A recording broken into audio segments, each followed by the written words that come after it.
வணக்கம். கள்ளக்குறிச்சி மாவட்டம் திருக்கோவிலூர் அடுத்த எடையூர் கிராமத்தில் ஊராட்சி ஒன்றிய நடுநிலைப் பள்ளியில் 5ஆம் வகுப்பு மாணவர்கள் லோகேஷ், யுவராஜ் ஆகிய இருவரும் 5ஆம் வகுப்பு படித்து வருகின்றனர்.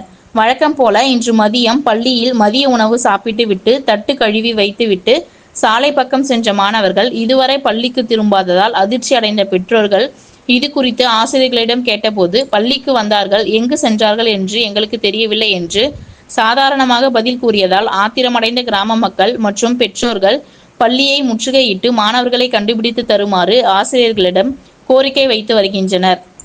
மாணவர்களை இழந்த பெற்றோர்கள் கதறி அழுத சம்பவம் பெரும் சோகத்தை ஏற்படுத்தியுள்ளது. பள்ளிக்கு சென்ற இரு மாணவர்கள் வீடு திரும்பாததால் பெற்றோர்கள் மத்தியில் பெரும் பரபரப்பை ஏற்படுத்தியது. அதன் பிறகு காணாமல் போன பள்ளி மாணவர்களை எம்.எல்.ஏ. வசந்தம் கார்த்திகேயன் நடவடிக்கையால் திமுக நிர்வாகிகள் இணைந்து தேடி கண்டுபிடித்து ஒப்படைத்தனர்.